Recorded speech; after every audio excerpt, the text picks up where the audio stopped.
업앤다운! 안녕하세요. 기업을 통해 경제를 보고 세상을 좀 공부해보는 투데이 업앤다운의 박상우입니다. 안녕하십니까, 방효정입니다. 네, 효정 기자. 안녕하십니까. 네, 저희 업앤다운에 처음 출연해 주셨는데 와, 영광입니다. 네, 시청자분들께서는 이제 처음 뵙는 얼굴일 텐데 어떻게 나오게 되셨죠? 저야 뭐 네. 업앤다운의 네. 꽤나 큰 애청자로서 네, 이렇게 좋은 기회를 얻어서 오늘 이렇게 또 상우 기자와 함께 진행을 해볼 수 있는 기회를 얻게 됐습니다. 네, 너무너무 와주셔서 감사하고 평상시에 업앤다운, 투데이 업앤다운은 어떤 프로그램으로 생각하셨습니까? 평상시에 이제 업앤다운 여러 기업들 나오면서 또 이 기업들의 또 최신 이슈까지 다뤄주시잖아요. 그래서 그 기업들의 정말 그 이슈들이 그 기업을 업하게 만드는지 다운하게 만드는지 해주시니까 맞습니다. 그런 소개를 해주는 알찬 프로그램이다라고 생각하고 있었습니다. 맞아요. 쉽게 말하면 이제 기업 비평 프로그램이고 네. 저희가 요새 조금 뭐랄까요 핫한 기업들 꼭 뽑아내서 어떤 기업들은 혼나야 되는 기업들은 따끔하게 네. 혼내고 잘하는 기업들은 또 박수치고 격려하고 그렇게 칭찬하는 네. 그런 프로그램이고요.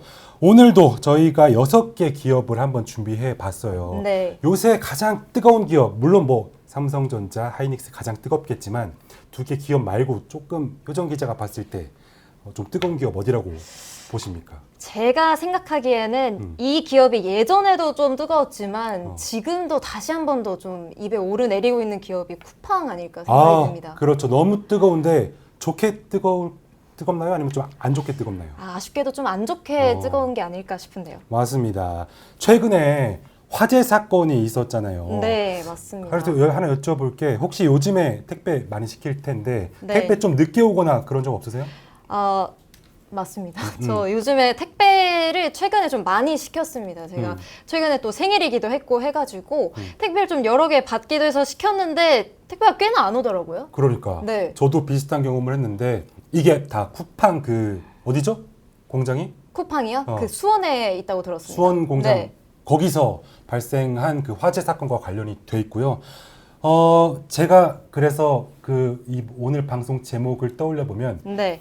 책임은 누가 지나? 이렇게 문제를 일으키고 피해를 보는 고객들은 발생하는데 네. 이 책임을 지는 명확한 주체가 없습니다. 오. 쿠팡이 맨날 그렇죠. 발뺌하고 그러잖아요. 네, 또. 이번에도 마찬가지 같아요. 네, 맞습니다. 오늘은 매일 우리가 쓰는 회사들 얘기를 해볼 건데요. 뭐 배달앱, 뭐 로켓 배송 쿠팡이죠. 뭐 냉장고까지 네. 편한 건 우리가 다 누리는데 뭔가 문제가 생기면 그 책임이 이상하게 증발해버리는 그런 어떤 좀 일들을 다뤄보도록 하겠습니다. 네, 그렇습니다. 근데 이제 사라진다는 게 누가 책임지는지 애매해진다는 걸까요? 그렇죠. 이 책임의 어떤 주체가 좀 애매하다 해서 저도 솔직히 마음이 복잡한 그런 프로그램이 될 것 같고요. 그 중에는요. 저희 네. 어머니가 애용하셨던 20년 동안 네. 쓴 물건을 만든 회사도 있습니다. 오늘 다양한 기업들을 한번 다뤄보도록 하고요. 자, 오늘의 투데이 업앤다운도 힘차게 바로 출발해 보겠습니다.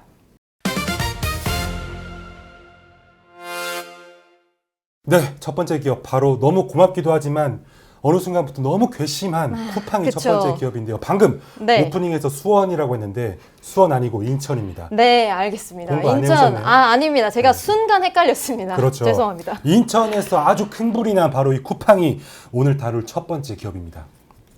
네, 어쩐지 이 쿠팡 사태 이후로 저는 그 문자를 받았는데 배송 지연 문자가 상당히 많이 오더라고요. 맞습니다. 저도 많은 물건들이 지금 늦게 도착하고 있고요. 우선 일단 사건 경과를 좀 살펴보면요. 지난 18일 새벽이었습니다. 인천 성남동 쿠팡 32 물류센터 6층에서 불이 났는데요. 이게 단순한 화재가 아니라 네. 완전히 이제 진화되는 데까지 무려 네. 61시간 그러니까 3일 정도가 와. 소요된 거죠. 불 끄는 데만. 네, 그렇죠. 그래서 61시간이면 이틀 반인데, 네, 저는 이 뉴스를 보면서 든 생각이 불이야 뭐 날 수 있다고 봅니다.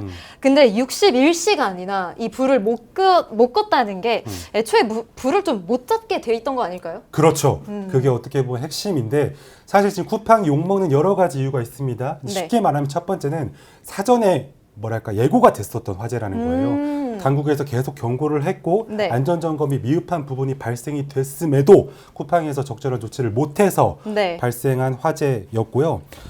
이번에 국회에서 소방청 자료를 받아봤습니다. 네. 이 센터가 스프링클러랑 화재 감지기 점검에서 3년 연속 불량 판정을 받았다라는 게 확인이 됐고요. 와. 소방청 자체 점검 결과를 최현일 의원실이 확인했습니다. 근데 제가 말씀 주신 것 중에 놀라웠던 게 3년 연속이라는 게 너무 놀라운데요. 이게 그렇죠. 한 번도 아니고 3년이나 연속으로. 안 믿기지 않아요? 네. 그러니까 이렇게 큰 기업이 3년 동안 지적을 받아왔는데 적절한 조치를 못해서 이런 대형 사고를 쳤다?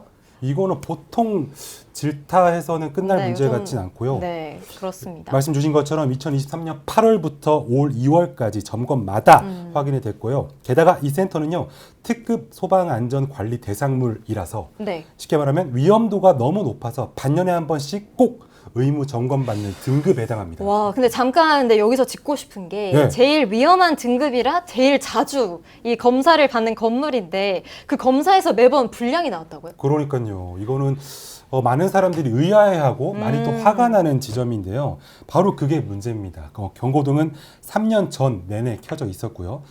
다만 선을 하나 긋긴 해야 합니다. 스프링클러가 이번 불에 실제로 안 돌았는지는 네. 아직 조사 중이고요.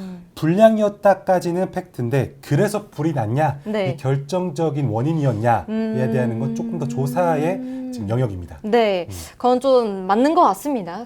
그렇다면 저는 또 이 쿠팡 이 회사에서는 어떻게 입장을 내놨는지가 너무 궁금한데 뭐라고 했을까요? 네, 쿠팡 항상 뻔뻔하게 입장을 잘 내놓으니까 아이고, 이런 식인 거죠. 지적사항은 다 시정 완료했고 네, 안전관리에 최선을 다한다. 뭐 하나마나한 소리 네, 그런 소리 했고요. 또 소방본부는 왜냐하면 책임을 회피하기 위한 것처럼 저는 이렇게 해석이 되더라고요. 이번 지적은 경미한 수준이었다. 이렇게 입장을 냈습니다. 아 근데 경미하다라는 말이 너무 걸리는데 이제 경미한 지적이 3년이 쌓이면 그게 경미하다라는 표현을 써도 되는지 모르겠고요. 그렇죠. 한 번이면 경미하다라고 좀 이해를 해줄 수 있는데 3번 반복이면 이거는 좀 습관으로 느껴집니다. 그렇죠. 이게 어떻게 보면 가장 첫 번째로 지금 지적받는 문제고요. 이 네. 외에도 문제가 너무 많습니다. 제가 찾아보니까요. 그 쿠팡이 비용을 절감하려고요. 네. 물류센터 엄청 크게 지은 다음에 여러 층을 안 둬요. 한 6층, 7층만 두고 한 개의 층을 층고를 엄청 네. 높게 만들어서 그 안을 또 세부적으로 쪼갭니다. 네. 그러니까 비용을 절감하는 건데 이게 문제가 뭐냐면 한번 화재가 나면 너무 삽시간에 대형 화재로 번진다라는 거예요. 이 쿠팡이 이렇게 돈 아끼려고 하다가 좀 이런 큰 대형 화재를 사고를, 냈다. 네. 그렇죠. 그리고 또 세 번째 문제는요. 이 책임 회피. 자기가 책임 회피. 유리할 땐 미국 기업, 또 어떨 때는 한국 기업. 그렇죠. 그러잖아요. 저번에 네. 개인정보 유출됐을 네, 때도 맞죠. 청문회 오라니까 우리는 미국 기업이다. 그리고 뭐 그런 책임 회피성 발언들도 있고요.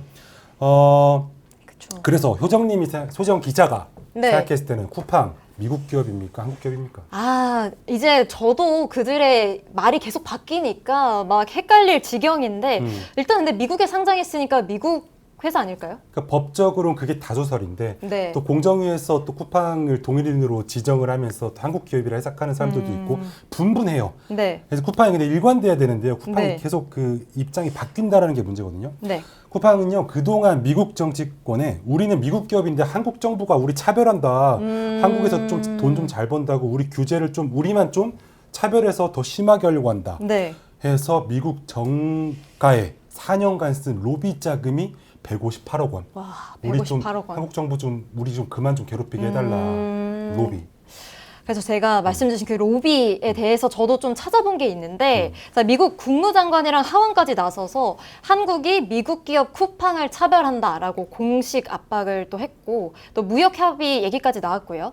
그러니까 이제 쿠팡이 우린 미국 기업 카드를 꺼낼 땐 이제 미국 정부 전체를 우리 쪽으로 이제 우군으로 세운 거고요. 그 정도로 좀 확실하게 미국 편에 좀 섰던 회사입니다. 맞아요. 그 판을 딱 쫙 깔아놨는데 네. 바로 그 회사가 네, 그 회사가 이번엔 또 정반대로 뒤집었다는 거잖아요. 그러니까. 어디서 뒤집었을까요? 그러니까 지금 쿠팡이요 미국에서 네. 재판 중이에요. 그 개인정보 유출 건으로 미국 법원에서 집단 소송 걸려서 재판 중인데 걷다 대고는 네. 우리 한국에서 사업을 제일 크게 한다. 우리는 사실상 한국 기업이다. 그러니까 이 재판은 미국 관할이 아니다. 재판을 기각해달라. 그러니까 한국 기업이라고 미국에서 재판 받기 싫다 했고 우리나라 국회에서는 불어나니까 뭐라고 해요? 미국 기업이니까? 우리 미국 기업인데 김범석 의장이 청문회 왜 가냐? 네. 그러니까 괘씸합니까? 안 괘씸합니까? 너무 괘씸하죠. 로켓 배송 써야 됩니까? 안 써야 됩니까? 저는 사실 안 쓰고 있습니다. 정말? 네, 그때 탈퇴를 했었는데, 오. 네. 근데 이제 또 말씀 주신 것처럼 유리한 쪽으로 국적을 막 그때그때 막 바꾸고 있잖아요. 그래요. 그게 참 문제인 것 같습니다. 하지만 제가 물어보았지만 제가 좀 머쓱한 게 쓰고 저는 계십니까? 로켓 배송 거의 매니아거든요. 왜냐하면 너무 편해. 아, 네, 그렇긴 합니다. 그래서 네네, 이게 이해는 됩니다. 플랫폼 독점의 위험성이 바로 부작용 그런 것들이 바로 쿠팡이 대표적으로 보여주고 있는 사례입니다. 그렇죠.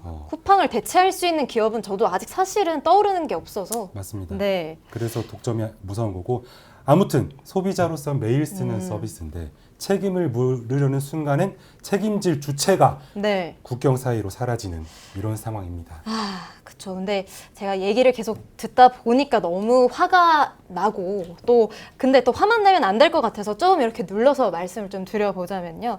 저는 이게 이제 애국 마케팅의 좀 청구서라고 봅니다. 오, 왜냐하면 이제 우리가 어떤 민족입니까? 배달의 민족. 배달의 민족. 이따가 또 나오긴 하지만 이런 이제 한국인 정서로 이 쿠팡이 크지 않았습니까? 예. 근데 그렇게 한국을 앞세워서 이렇게 큰 회사가 정작 책임질 때는 한국 기업이라는 걸 방패로 쓰고 있으니 이제 소비자를 대할 때는 가장 한국적이고 뭐 책임질 때는 가장 편의적이고 뭐 이렇게 얘기를 하지만 맞습니다. 네. 그게 오늘 이제 쿠팡 사태의 또 핵심이고요. 계속 문제를 일으키는 쿠팡.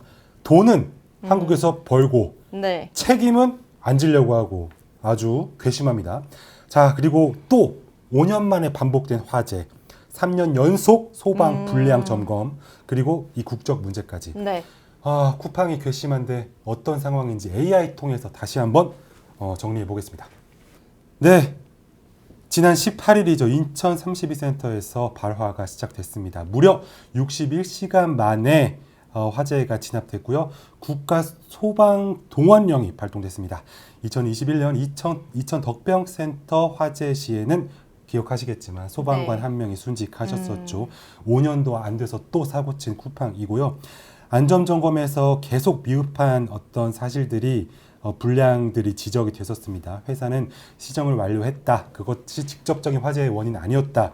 이렇게 발뺌을 하고 있고요. 그 상황에서 미국 정치권에는 로비 엄청 하고 있습니다. 한국 정부에서 우리 너무 괴롭힌다. 우리 미국 기업이라는 것을 인정하게 해달라. 이렇게 하고 있고요. 또 뉴욕 집단 소송에서는요. 한국 기업 관할이 아니라고 부인을 하고 있습니다. 최근에 공정위에서 동일이를 법인을 지정을 해서 김범석 의장 부르려고 했지만 네. 아직도 응하지 않고 있어서 로켓 배송 굉장히 훌륭하고 네. 만족도 높은 서비스이긴 하지만 국민적 어떤 비호감도 이게 그쵸. 나날이 높아지고 있는 쿠팡입니다.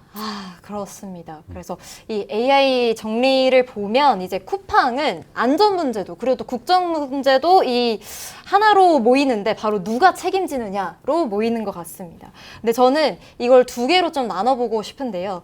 일단 화재랑 소방 불량은 명백하게 쿠팡 책임입니다. 근데 국적 주장은 이 법정에서 유리한 논리를 펴는 거야 좀 어느 기업이나 좀 하잖아요. 할 수 있죠. 네, 할 수 하지만 있는데 그것이 일관돼야 되는데 네. 일관되지 않는 게 말을 계속 바꾸고 하는 그런 모습이 맞습니다. 많은 국민들을 분노하게 네. 만드는 바로 그 지점이고 또 쿠팡이 돈은 한국에서 다 버는데 책임을 지지 않으려고 하는 이 모습 화가 나고 또 개인정보 유출 네. 2천만 명이었나요? 정말 컸죠 그때. 그렇게 잘못 저지르고 또 쪼개기 쿠폰 지급 네. 이렇게 편법으로 또 이렇게 하려고 하고 하여간 여러모로 마음에 들지 않는 저는 쿠팡 마음에 안 듭니다. 그래도 사용하시잖아요. 맨날 씁니다. 왜 언행 아닙니다. 네네. 그래서 더 마음이 씁쓸한 쿠팡이었고요. 자, AI 분석까지 마친 쿠팡 최종 업다운 판정해 보겠습니다. 네. 자, 매일 문 앞에 오는 그 로켓 배송. 자, 쿠팡 업일까요? 다운일까요? 네, 많은 국민들이 분노했던 그 소방관이 순직했던 화재 사고가 채 5년도 지나지 않은데요. 더 큰 화재를 일으켰습니다. 그리고 책임은 지지 않으려고 자꾸 발뺌만 하는 쿠팡.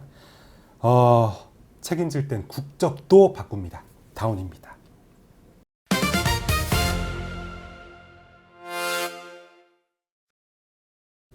네, 뭐 갑자기 뜬금없이 현대무벡스? 현대무벡스? 아무 잘 시청자분들도 모르시는 분들도 많을 텐데 네, 알고 계셨어요? 현대무벡스 뭔가 현대가 붙어 있으니까 뭔가 현대차 계열일 것 같다 이런 생각은 드는데요. 오, 당연한 얘기를 뭐 이렇게 자신만만하게 하는 거야? 당연한 얘기도 이렇게 자신만만하게 해봤습니다. 맞습니다. 현대차 계열이죠. 현대 엘리베이터 쪽 네. 계열이고요.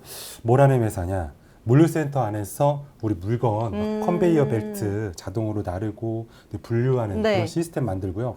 뭐 컨베이어 그리고 자동 분류기, 물류 로봇 같은 거 만드는 회사입니다.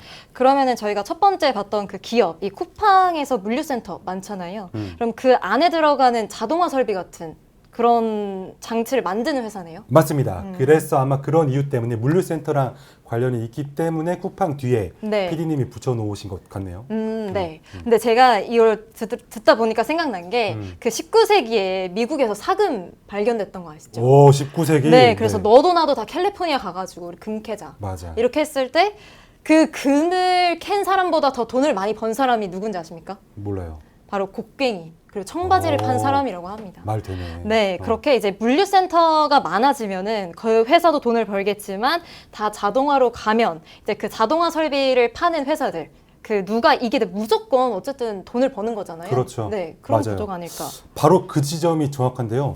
이커머스는 앞으로 더 계속 커질 거예요. 그래서 쿠팡이 있고 또 2등으로 누가 있습니까? 네이버? 네. 정도겠죠? 또 3등으로 이렇게 있을 텐데 이들이 치열하게 경쟁을 해서 누가 1등하냐 2등하냐 또 네. 중요하겠지만 하지만 그 뒤에서 이 자동화 물류 수요는 계속해서 늘고 있고 맞습니다. 그걸 받아먹는 바로 회사가 바로 이런 현대무벡스 같은 물류 자동화 회사인데요. 또 이런 회사들이요. 네. 반도체, 2차 전지, 공장 물류까지로도 영역을 넓히고 있습니다. 이 영역을 넓히고 있다는 건 참 좋은 소식이지만 한 가지 좀 걱정이 되는 게 그 쿠팡처럼 좀 화재 리스크 이런 안전 문제가 없을지 좀 걱정이 되는데요. 그렇죠. 네. 하지만 다행히 또 그건 회사가 아니라 운영하는 쪽, 그러니까 쿠팡의 문제라는 거죠. 네. 현대무빅스는 설비를 설계하고 납품하는 쪽이에요. 네. 물론 만들 때부터 안전을 또 뭐랄까요 최우선시하는 그런 제품을 만들겠지만 네. 그 뒤에 관리는 이제 쿠팡의 몫인 거고요. 안전 화재 대응이 강화될수록 고도화된 또 네. 시스템에 대한 수요도 늘어나고 오. 있다. 그래서 현대무벡스가 좋다. 오, 그렇군요. 네. 네, 그래서 이 이름도 생소한 이 회사가 왜 지금 주목받는지 이번에는 효정 기자가 네. AI를 통해서 한번 분석해보실래요? 알겠습니다. 제가 한번 AI 분석을 해봤는데요. 네. 자, 이제 사업 부분에서 한번 보면요. 네. 이 현대무벡스가 이제 뭐 반송, 분류, 보관 이런 부분에서 자동화 시스템을 좀 도입을 했고 또 반도체나 2차 전지, 물류 자동화로 좀 확장한 부분도 있고요. 또 이게 현대 엘리베이터 계열사로서 또 튼튼하게 뒷받침되는 부분도 있습니다. 맞아. 또 수주나 실적 부분 또 보면은 상당히 좋습니다. 그래서 뭐 주가도 요즘에 잘 나오고 있고요.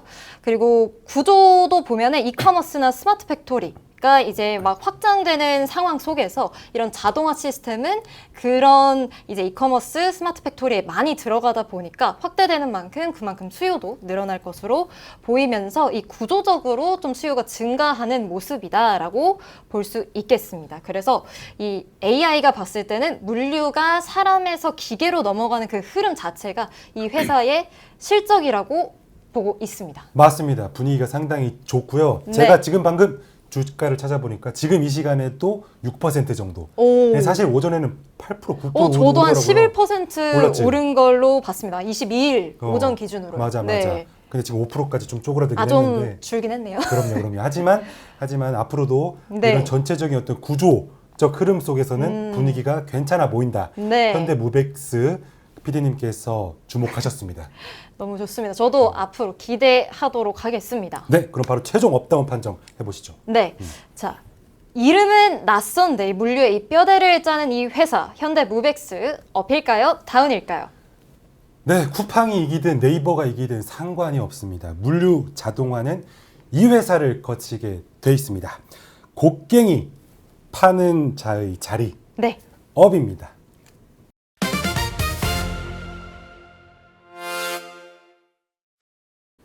아, 네. 아까 제가 쿠팡이 이런 표현을 썼었나요? 좀 약간 국민 밉상, 네, 그렇죠. 뭐랄까? 비호감이 늘어난다. 국민 비호감 기업. 네. 여기도 해당이 될까요? 배달의 민족 세 번째 기업인데 배달의 민족에 대한 국민적 인식은 어떨까요? 어떻습니까? 배민도 처음에는 되게 혁신적이었잖아요. 그래서 와, 너무 좋다. 뭐 안 쓰는 사람이 없을 정도로 배민에 대한 신뢰도도 높았고 사용하는 사람들, 사용자도 높았고 했는데 요즘에는 사실 배민에 대해서 좀 부정적으로 생각하시는 분들이 많아지고 있는 것 같아요. 왜 그럴까요? 수수료 문제가 맞아. 너무 좀 안 좋게 떠오르고 있어서. 맞아. 예. 그게 자영업자 입장에서도 수수료가 비싸고 네. 우리처럼 그 배달을 시키는 사람, 소비자 입장에서도 수수료가 비싸고 네. 약간 뭐랄까요? 악덕 기업이 된 느낌. 아, 좀 안타깝습니다. 그러니까 한 네. 1등 기업들이 특히 그래요. 쿠팡과의 또 공통점이 뭐냐면 쿠팡은 미국에 상장했죠. 배달의 민족은 물론 우한 형제들 처음에 벤처기업, 우리나라 네. 벤처기업이었지만 독일에서 인수를 했고 최근에는 맞습니다. 또 어디가 인수했습니까? 배민이요? 네. 아, 알고 있는데 어. 상우 기자가 한번 말씀해 주십시오. 우버. 네, 맞습니다. 우버가 이제 우버. 미국 기업 아니겠습니까? 네. 이제 배민이 미국 기업 소유의 어떤 서비스가 됐습니다. 네. 바로 그 얘기 해보려고 하고요. 우선 저희가 1회 때요. 배민을 다뤘었는데요. 네. 이때는 그런 얘기했어요. 치킨 한 마리 팔면 점주 손에 고작 1,309원밖에 안 넣는다. 왜냐? 수수료가 너무 높아서. 네. 그때가 시작이었는데 그 뒤로 상황이 좀 더 복잡해지고 있습니다. 와, 근데 치킨 한 마리 한 16,000원, 2만 원 막 이렇게 하는데 1,300원. 이럴 때도 되게 심각했는데 어떻게 더 세졌을까요? 그러니까 이건 사실 2년 전 얘기긴 합니다. 네. 2024년 7월 달에 네. 배민이 중개 수수료를 6.8%에서 9.8%, 네. 3% 올렸고요. 그리고 무료 배달해 주던 배민 클럽도 아. 그때 유료로 바꿨습니다. 배민 클럽 쓰십니까? 안 씁니다. 정말 근데 로켓 배송도 안 쓰고. 로켓 배송도 안 쓰고 배민 클럽도 안 쓰고. 난 그 두 개 다 쓰는데. 어떡해요? 슬프셔서 어떡해요? 유료로 전환이 돼서. 그러니까 너무 착잡해요. 저처럼 안 쓰시면 아무런 아닙니다. 그래도 네, 많은 분들이 이용하시는 이 서비스인데 이렇게 유료가 됐다는 게 좀 충격적이고 제가 좀 점주분들 뭐 관련된 얘기를 좀 들어봤는데 이게 수수료 9.8%만 보시면 안 되고요. 실제로는 이 배민 배달 비중이 좀 커지면서 어떤 점주는 배민으로 팔면은 최종 정산이 매출의 절반 수준까지 떨어진다라는 얘기도 나오고 있고요. 왜냐하면 이제 수수료에 배달비에 이것저것 다 떼고 나면 이 절반 수준, 매출의 절반 수준으로 뚝 떨어진다고 그러니까요. 합니다. 약간 느낌이 택시 기사님들 택시 타면 맨날 카카오 욕하잖아요. 아, 맞죠. 자영업 하시는 분들도 맨날 배달의 민족.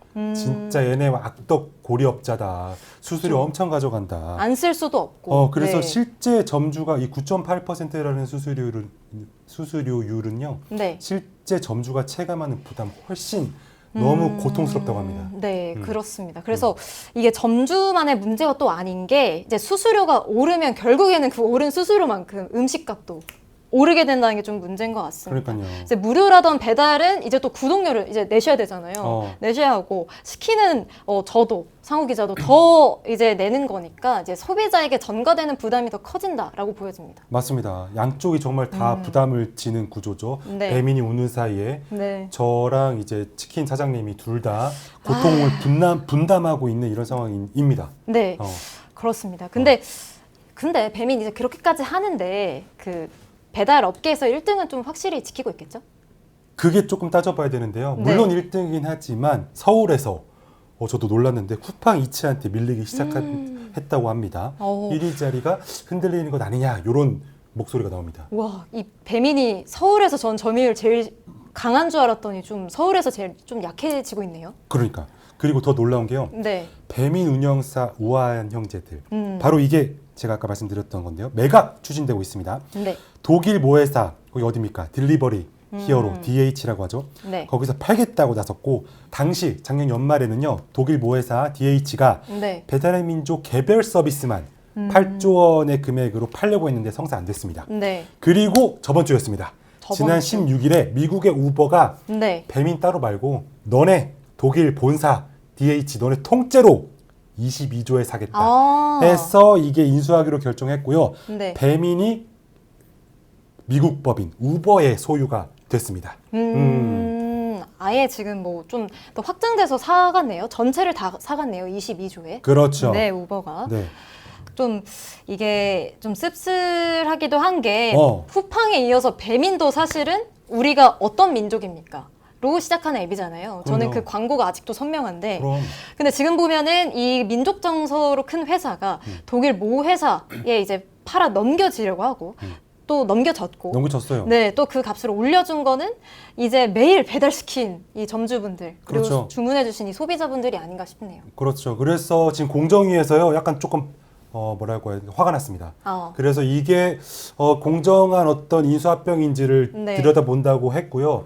근데 물론 사업 영역이 다르긴 해요. 네. 우버는 모빌리티, 그렇죠. 여기는 배달 서비스니까 두 개가 다른데 이 두 개가 시너지를 내면서 좀 더 독점 형태를 뭐랄까요 강화시킬 수 있는 어떤 인수합병 아니냐 이런 문제점이 언뜻 봐도 있어 보이죠? 네. 그래서 공정위에서 들여다보기 시작했고 인수는 했지만 이게 법적으로 완료되진 않았습니다. 네. 그래서 추후 과정을 지켜봐야 될 것 같고 아무튼 배달 우리가 어느 무슨 민족입니까 했던 배민이 독일 기업 독일 됐다가 미국 갔습니다. 이제 네. 이제 이름을 이제 다시는 우리가 어느 민족입니까? 라는 문구를 사용하지 못하겠네요. 네. 조금 애매해졌죠. 네, 애매해졌습니다. 자, 어쨌든 수수료 올린 1위가 왜 안방까지 내주고 매각까지 지금 추진하게 됐는지 AI를 통해서 정리해 보시죠.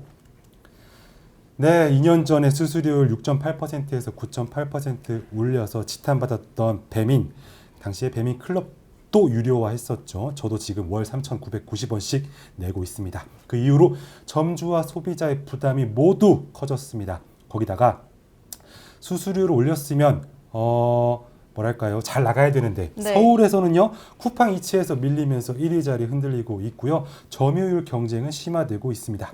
모 회사 독일 회사죠 딜리버리 히어로가요 우한 형제들 매각을 하려고 했는데 서비스만 지금 회사 자체가 통째로 우버한테 팔렸습니다. 그리고 또 모 회사 유동성 압박도 인수합병의 배경으로 분석이 되고 있는 이런 상황입니다. 네, 그러니까 이렇게 AI는 배민이 뭐 점주분들 그리고 소비자들에게 좀 수익성을 더 높이기 위해서 어떤 조치를 했지만 그게 사실 배민이 시장에서의 지위 그리고 회사의 미래까지 지켜주지는 못했다라고 보여집니다. 그렇죠. 하나는 알고 둘 셋은 몰랐던 배민인 거죠. 수수료를 올려서 당장 네. 주머니는 두둑해졌지만 국민적인 어떤 이 신뢰 싹 다 무너져서 그 사이를 쿠팡 이츠가 네. 치고 들어오고 결국 미국 우버한테 팔린 이 배달의 민족. 네. 안타깝습니다. 네. 정말. 최종 업다운 판정 해볼까요? 네, 네. 좋습니다. 자, 우리가 매일 시키는 그 배달의 민족은 업일까요? 다운일까요? 네, 저와 치킨집 사장을 울리고 네. 고열을 짜내서 돈은 쏙쏙 빼먹더니 1위를 지키다가 서울은 쿠팡이츠한테 밀리더니 최근에는 우버로 넘어갔습니다.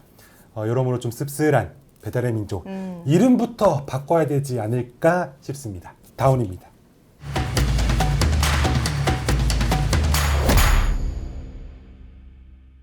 자, 쿠팡과 배민 저는 이 두 개 거의 매일같이 쓰는데 매일같이 욕하면서 쓰는 사람으로서 어떠셨습니까? 저는 쿠팡하고 배민을 사실 매일 사용하진 않지만 그래도 가끔 가다가는 사용할 정도로 그리고 가끔 쓰는데 쿠팡과 배민을 선택한다는 건 그만큼 뭔가 제 곁에 있다라는 인식이 너무 강했는데 이런 기업들의 악재라고 해야 될까요? 악재도 그렇고 악재죠, 좀 예. 안 좋은 소식들을 들으니까 뭔가 다른 기업으로 좀 대체해서 써봐야겠다라는 다짐도 한편으로는 들었습니다. 맞아요. 배달 네. 쿠팡 이츠도 있고 요기요도 있고 막 땡겨요도 네. 있고 맞습니다. 별게 다 있더라고요.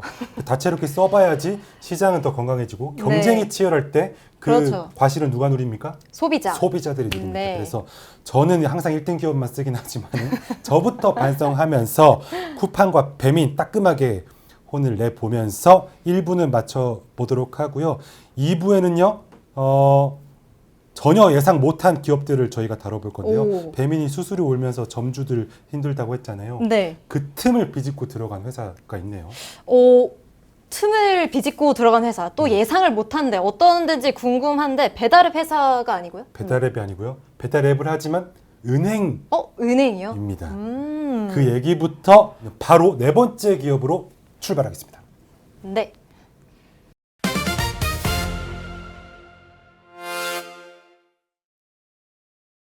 와, 생뚱맞게 신한이 나왔습니다. 갑자기 신한 배달 얘기하다가 갑자기 은행 쪽으로 간 것 같은데요? 왜냐? 네. 신한이요. 배달 앱을 만들었는데 저 이 앱 써본 적은 없는데 얘기는 많이 들어봤어요. 이름이 네. 좋습니다. 땡겨요. 아, 땡겨요. 뭘 땡길까요? 땡겨요.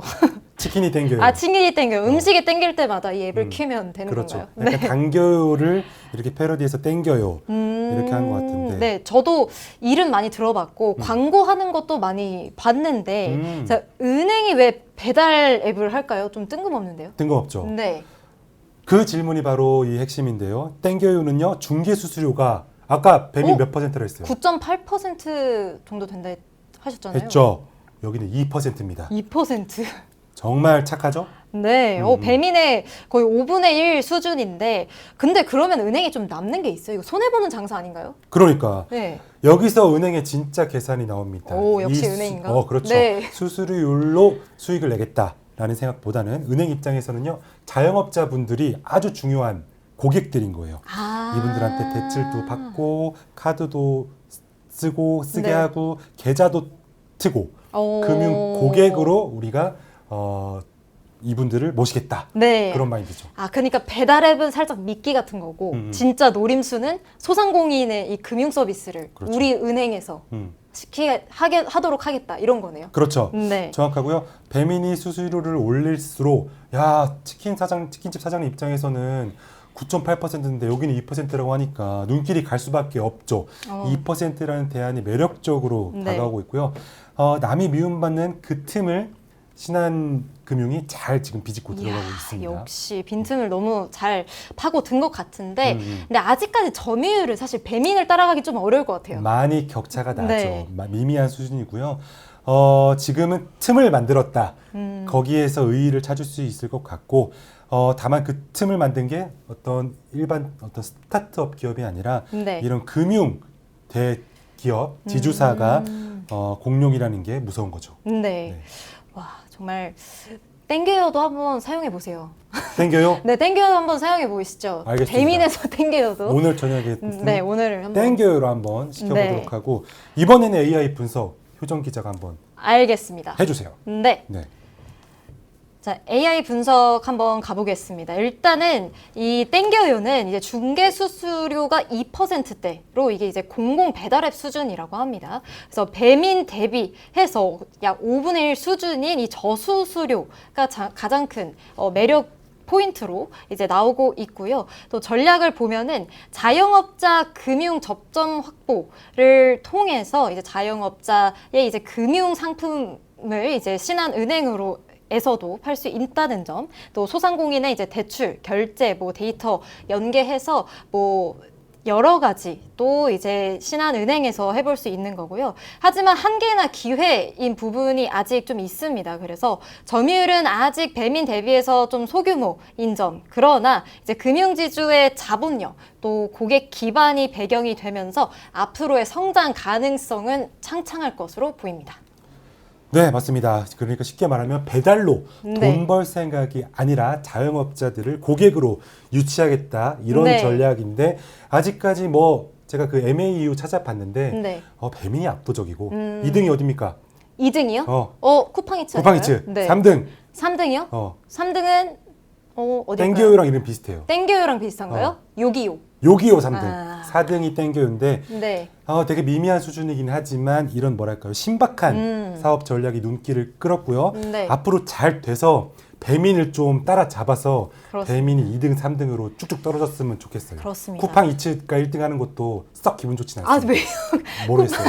쿠팡 배민 싫어. 아, 뭐 그렇죠. 네. 네, 네. 이렇게 착한 2%대 수수료를 가진 얼마나 이 좋습니까? 땡겨요. 좀 앞으로 기대가 됩니다. 앞으로 기대해 보면서 최종 네. 업다운 판정해 보겠습니다. 네. 은행이 만든 2% 배달앱 신한의 땡겨요는 업일까요? 다운일까요? 네, 배민이 국민적 지탄을 받을 때 네. 우린 2%다를 내걸고 파고들었습니다. 아직 출발은 미미하지만 네. 끝은 창대하라 라고 응원을 하고 싶은 땡겨요였습니다. 업입니다.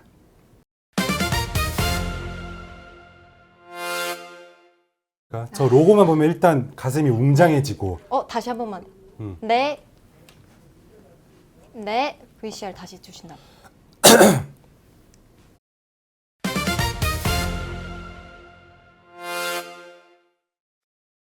네, 뭐 말해서 무엇 하겠습니까? 저 파란색 그쵸. 글자만 봐도 로고만 이야. 봐도 가슴이 벅차고 네. 국뽕이 차오르고 그렇죠. 그리고 최근에 저 삼성전자가 2분기 영업이익 발표했죠. 와, 네, 봤습니다. 봤죠? 네. 그 기록이 인류 역사상 국내 기업에서도 최초고. 국내 기업 네, 인류 역사상 말씀 엔비디아를 뛰어넘었습니다. 이야, 대단합니다.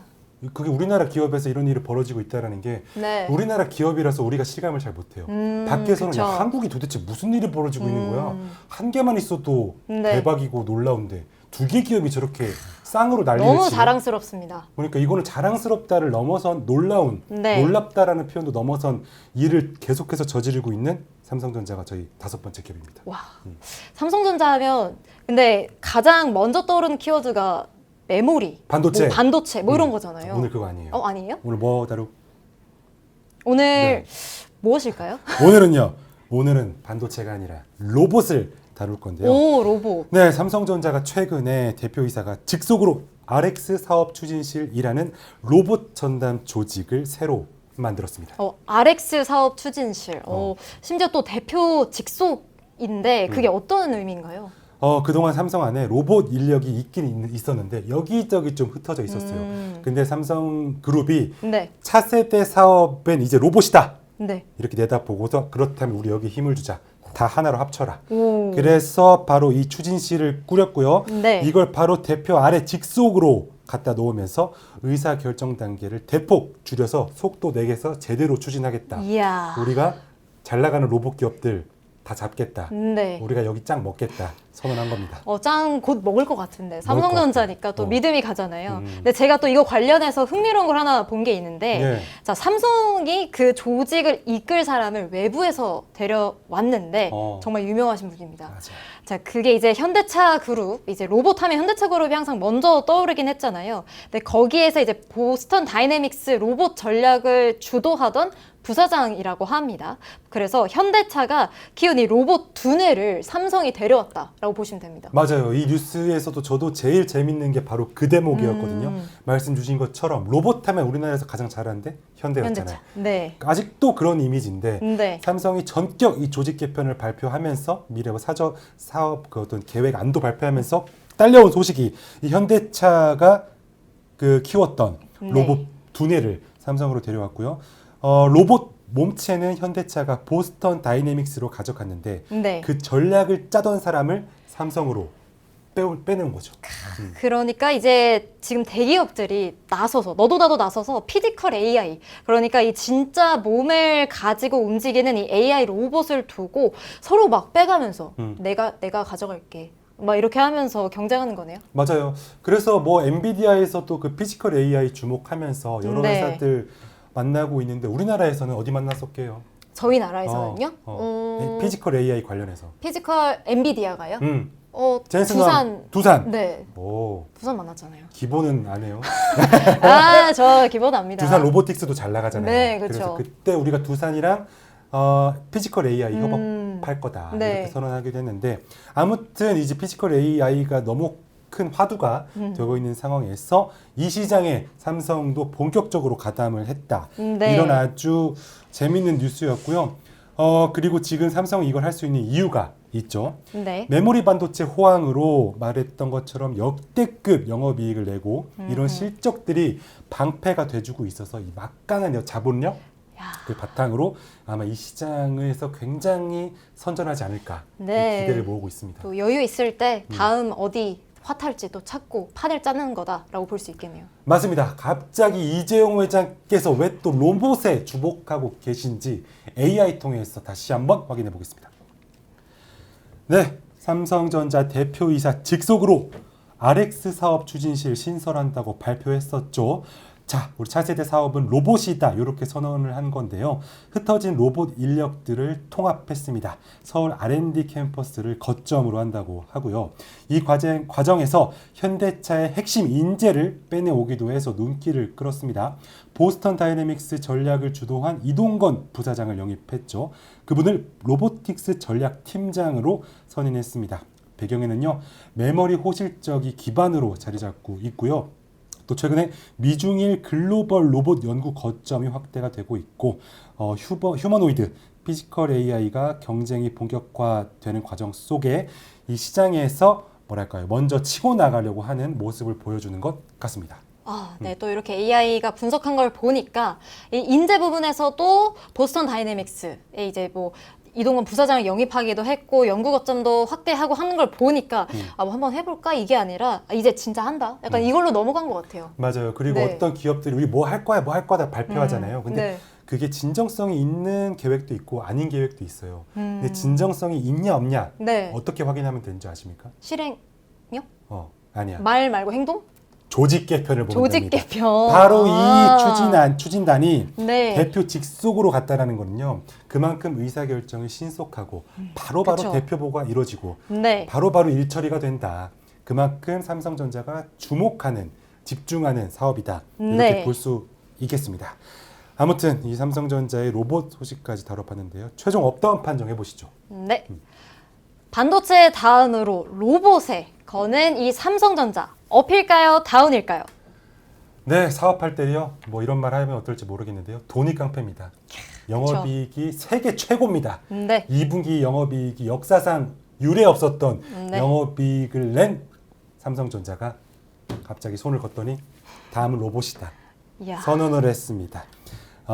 또 현대가 키운 두뇌까지 데려왔습니다. 현대 입장에선 야속하겠지만 기대를 안 할 수가 없습니다. 맞습니다.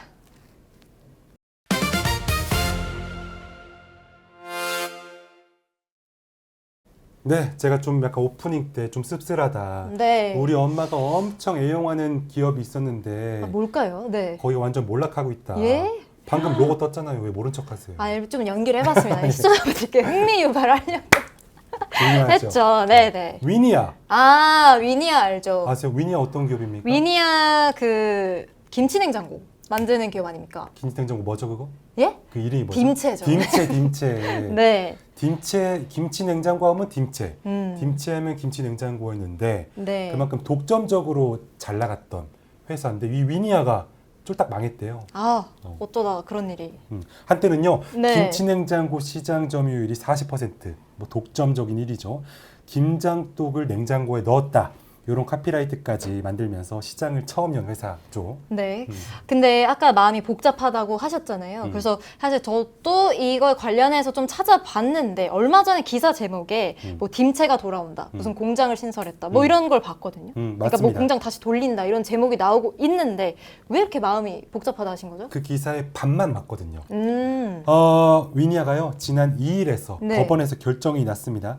청산형 회생이라는 걸 받았는데 쉽게 말하면 회사는 사실상 청산인데 네. 딤체라는 브랜드랑 공장만 새 주인한테 넘기겠다, 팔겠다 이 소리인데 청산형 회생이 있고 또 어떤 네. 회생이 있게요? 청산형 회생이 있고 어떤 일반 회생이 회생이 있어요. 일반 회생이 그 회사를 살려주는 건데 네. 이게 청산형 회생이니까 뭔가 위니아 살려주는 것 같잖아요. 네. 아닙니다. 그럼 그냥 뭔가요? 딤체만 딴 데 팔고 위니아는 이제 문 닫는 거예요. 청산 당하는 겁니다. 좀 마음이 복잡하실만 할 것 같은데 이게 부활이 아니라 그럼 이름만 팔린 거네요? 그렇죠. 숫자를 보면 또 명확해지는데요. 회생 신청할 때 자산이 약 500억 원이었는데 네. 부채가 무려 5,300억 원입니다. 와, 빚이 그럼 자산의 10배가 넘는 수준입니다. 그렇죠. 그리고요, 제가 기사 찾아봤는데요. 여기 그 뭐랄까 해야 될까요? 임원들, 네. 그리고 회장, 오너들 지금 다 어디 있게요? 어디 있을까요? 다 감옥에 있던데요. 아, 진짜로. 좀 어. 심각한데요. 왜 그러냐? 네. 임금체불, 근로기준법 다 위반, 네. 뭐 그런 거 걸려가지고 지금 다 감옥에 계시던데요. 고용노동부 집계로요, 위니아를 포함한 가전계열사들 임금체불이 약 1,961억 원. 와.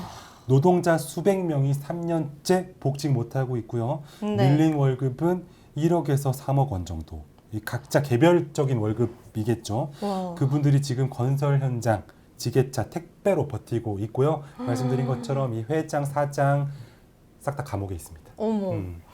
이게 진짜 뭔가 다시 뭐 공장을 재개한다 이런 소식들을 전 좋다라고만 봤는데 이게 근데 지금 3년째 월급을 못 받은 이 수백 명의 얘기를 좀 들으니까 이게 뭔가 좋다라고만 할 수는 없는 것 같고 그 뒤에 이제 제가 좀 좋다라고 한 건 그 브랜드가 다시 돌아온다는 느낌의 좋다라고 했는데 그 뒤에 뭔가 좀 사람의 그런 문제가 있었던 거네요. 그렇죠. 그런 복잡한 감정이 드는 위니아고요. 뭐 딤체 하면 그 자체로 우리한테 추억. 예, 우리 그쵸. 어머님들의 어떤 그 뭐랄까요, 보물 그쵸. 아니겠습니까? 딤체. 네.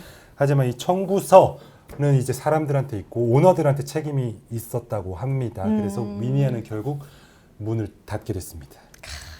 아까 오너분들이 이제 다 이제 여기 사회에 안 계시고 예. 네. 콩밥 들고 드시고 계세요. 네, 거의 계신다고 했잖아요. 맞습니다. 전 회장께서는요, 수백억 임금 퇴직금 체불 혐의로 1심에서 징역 4년 선고받았고요.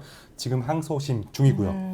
그런데 그 와중에 오너 일가는 그룹에서 유일하게 흑자인 계열사 지분은 계속 사업 모으고 있었다.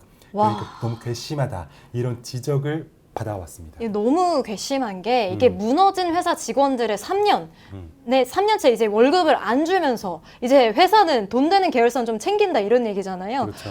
이건 그럼 못 버틴 게 아니라 그냥 안 한 거 아니에요? 안 지킨 거 아닌가요? 맞습니다. 맞습니다. 오늘 회차 제목이 여기서 조금 완성이 되는데요. 책임은 어디로 가나? 책임은 누가 지나? 네. 밀린 월급 회사가 안 주면 누가 주나? 화재 낸 쿠팡 책임 누가 지나? 그런 약간 책임에 대한 문제 같고 네. 쿠팡으로 열어서 위니아로 닫는 이런 회차가 됐네요. 네. 네, 딤체라는 이름은 살아남았는데 사람은 왜 다 어디로 갔는지, 왜 다 콩밥을 드시고 계신지 네. AI를 통해서 우리 효정 기자가 정리해 주시죠. 알겠습니다. 네, AI 분석 한번 살펴보겠습니다.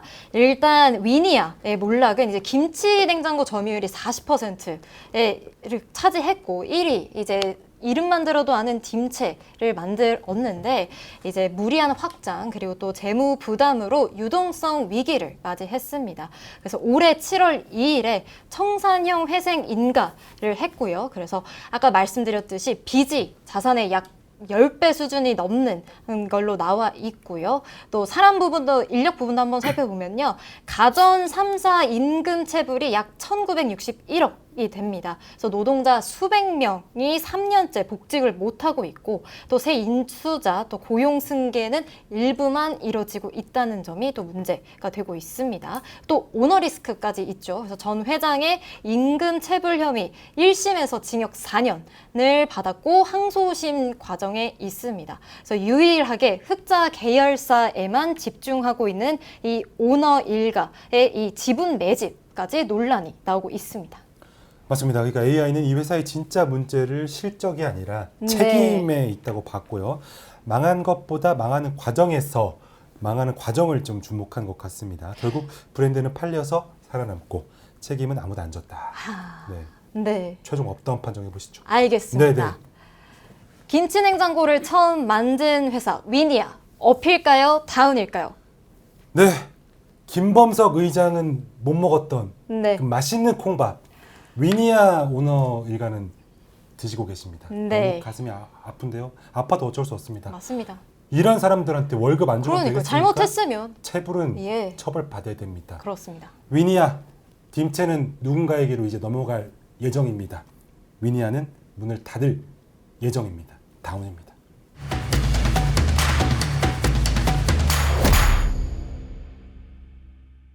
네, 오랜만에 재개한 투데이 업앤다운 오늘도 힘차게 6개 기업 다뤄봤는데 정리 한번 해보시죠. 네, 저는 먼저 업을 받은 세 곳을 정리를 해보도록 하겠습니다. 예. 첫 번째는 현대무벡스였습니다. 자, 우리 이제 누가 이기든 이 물류 자동화는 이 회사를 거치게 되어 있죠. 쿠팡이든 뭐든 자동화 시스템의 수요가 상당히 높아지고 있는 요즘 상황이고요. 또 이어서 두 번째는 신한지주의 땡겨요였습니다. 배민이 10%에 가까운 수수료를 받는 과정에서 이 틈을 파고든 이 신한의 땡겨요는 2%의 수수료로 이제 파고들었습니다. 그리고 세 번째 어플 받은 곳은 삼성전자입니다.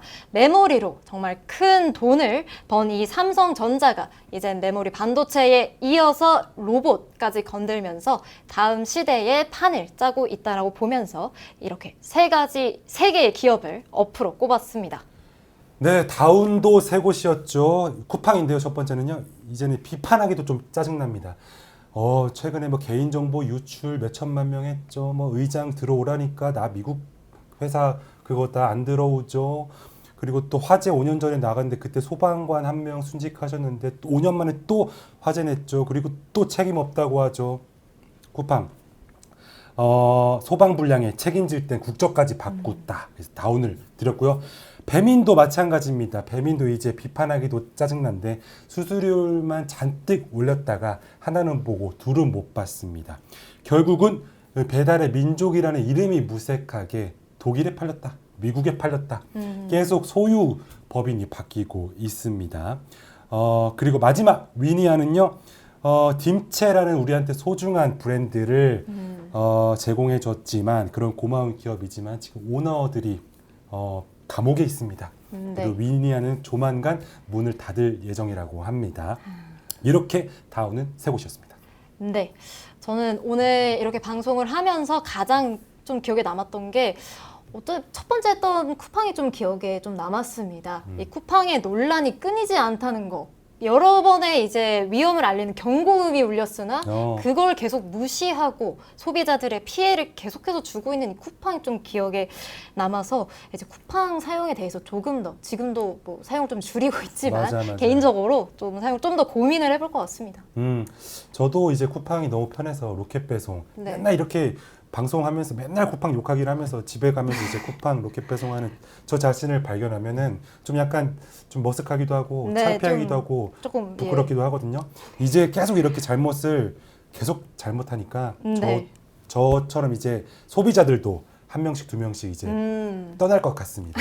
네, 큰일입니다. 네. 아무튼 오늘 6개를 관통하는 게 하나 보였죠. 네. 편한 건 다 우리가 누리는데 문제가 생기면 책임을 떠넘기려고 하는 네. 이런 기업들의 모습들, 국적으로, 매각으로, 브랜드 뒤로. 근데 그 책임의 끝엔 늘 사람이 있다. 소비자든 점주든 직원이든. 네, 그래서 저희가 이 프로그램에서 기업들을 계속 들여다보고 있는 거고요. 맞습니다. 그럼 시청자 여러분께 하나만 오늘 다룬 회사들 다 여러분들이 매일 쓰는 그런 기업들 아니겠습니까? 쓸 때 한 번쯤 이 편리함의 값은 누가 치르고 있나 생각해 보시면 좋을 것 같다. 이런 생각이 드는 그런 방송이었습니다. 네, 그렇습니다. 그러면은 이렇게까지 오늘 효정 기자랑 첫 번째로 했던 투데이 업앤다운 마무리 해볼 건데요. 어떠셨습니까? 함께했던 첫 번째 소감. 저는 오늘 하면서 제가 평소에 많이 들어봤던 이 기업들의 최근 이슈를 다뤄보고 또 업과 다운으로 그 기업들의 좀 비판할 부분 비판하고 칭찬할 부분 칭찬하면서 좀 더 자세하게 알게 되어서 유익한 시간이었습니다. 그렇죠. 네. 맞습니다. 투데이 업앤다운은 앞으로도 좀 더 쉽고 네. 재밌고 그러면서도 유익한 방송으로 이제 찾아올 것임을 밝히고요. 네. 지금까지 그럼 이렇게 해서 방송 마무리해 보도록 하겠습니다. 지금까지 방효정 박상우였습니다. 투데이 업 앤 다운.